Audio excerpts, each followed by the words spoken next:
आप सभी भाई बहनों को मेरा जय मसीह की।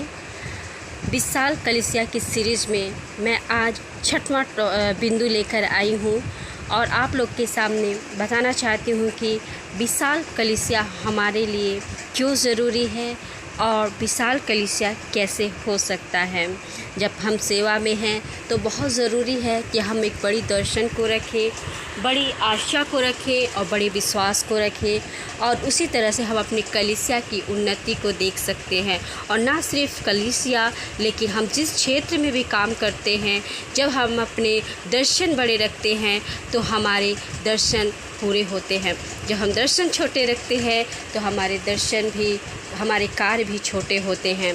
तो आइए मेरे प्रिय भाई बहनों, आप सबके सामने मैं आज विशाल कलीसिया की सीरीज को 6वें बिंदु पर आज पहुंची हूं और मैं आप लोग के सामने उस 6वें बिंदु को शेयर करने के लिए चाह रही हूं। 6वां बिंदु जो है, आपके पास एक विशाल कलीसिया होना चाहिए क्योंकि आपकी फसल के खेत संसार हैं। परमेश्वर ने हमें इसलिए नहीं भेजा कि अपने नगर को एक उपनगर बना दे, ना ही उसने हमें कुछ ही गाँव में भेजा है, वह हमें संपूर्ण संसार में भेजता है। यदि फसल काटने के लिए हमारे पास एक छोटा सा खेत होता कि उसे कटनी काटें, तब हम कटने के अधिक फलों की मात्रा की अपेक्षा नहीं कर सकते थे।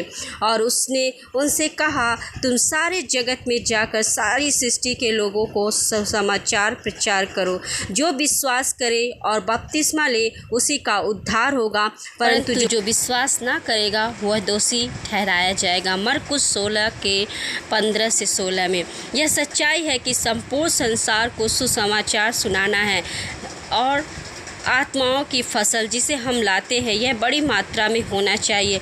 यह निश्चित ही संसार की जनसंख्या का सबसे बड़ा भाग होना चाहिए। यदि सुसमाचार प्रचार करने के द्वारा संसार की जनसंख्या को बचाया जाना है, तब तो प्रत्येक कलीसिया में लोग समाज तक नहीं पाएंगे और स्थान की कमी हो जाएगी। स्मरण रखें कि संसार में 6 खरब आत्माएं हमारा इंतज़ार कर रही हैं कि हम उन तक पहुंचकर सुसमाचार को ले जाएं। 7वां बिंदु जो है विशाल कलीसिया के सीरीज में, यह है आपके पास विशाल कलीसिया होना चाहिए क्योंकि कलीसियाओं के लिए बाइबल का उदाहरण हजारों सदस्यों का होना था। क्या आरंभिक कलीसिया हमारे अनुकरण के लिए अति उत्तम उदाहरण नहीं है? यदि आरंभिक कलीसिया में 3000 और 5000 लोग थे, तब क्या ये सदस्य हमारे मार्गदर्शन के लिए कहीं उत्तम उदाहरण नहीं है? निश्चय ही इन सदस्यों की संख्या बाइबल में लिखी है, जिससे कि हम जाने कि हम क्या लक्ष्य रखने की आवश्यकता है।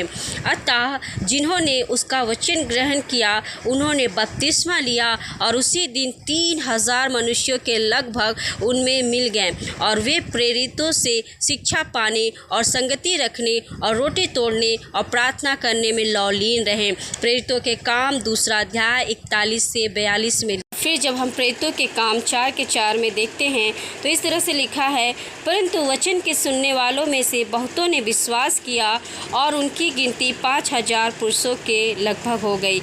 यहाँ पर हम लोग गिनती या संख्या को देख सकते हैं कि किस तरह कलीसिया में गिनती संख्याओं की आवश्यकता है।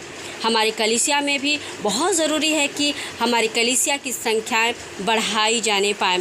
हम लोग 8वें बिंदु को देखेंगे। आपके पास एक विशाल कलीसिया होना चाहिए क्योंकि एक विशाल कलीसिया का अर्थ है कि राज्य के लिए अधिक आत्माओं को जीता गया है।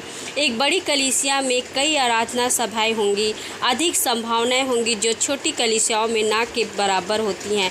क्या सुसमाचार के प्रत्येक सेवक का लक्ष्य यह नहीं कि प्रभु के लिए आत्माएं जीते? क्या यह अतिरिक्त आशीष नहीं है कि अति विशाल कलीसिया उन तमाम लोगों की अगुवाई उद्धार पाने के निमित्त करती रहे, इसमें शामिल होती रहे? इस तरह से हमारी कलीसिया में अगुवाईपन की बहुत आवश्यकता है ताकि हमारी विशाल कलीसिया में अगुआ, लीडर, सुसमाचारक मौजूद हो ताकि एक एक को वो लोग खड़ा कर सके, एक एक चेला बना सके। और 9वां जो बिंदु है इस तरह से है कि आपके पास एक विशाल कलीसिया होना चाहिए क्योंकि एक विशाल कलीसिया में परमेश्वर के लिए काम करने हेतु अधिक कार्यकर्ताओं और मजदूरों को लाया जाता है। तब उसने अपने चेलों से कहा, पके खेत तो बहुत हैं पर मजदूर थोड़े हैं, इसलिए खेत के स्वामी से विनती करें कि वह अपने खेत काटने के लिए मजदूर भेजें। मत्ती 9 अध्याय 37 से लेकर 38। हमेशा ही भेड़ों के झुंड में एक निश्चित होगा जो वास्तव में काम करने वाला मजदूर है। इसमें कोई अंतर नहीं पड़ता कि आप क्या करते हैं या कहते हैं। कलीसिया का एक निश्चित प्रतिशत सेवा के लिए वास्तविक कार्य में सम्मिलित नहीं होना। वहाँ हमेशा देखने वाले और निरीक्षण करने वाले होते हैं।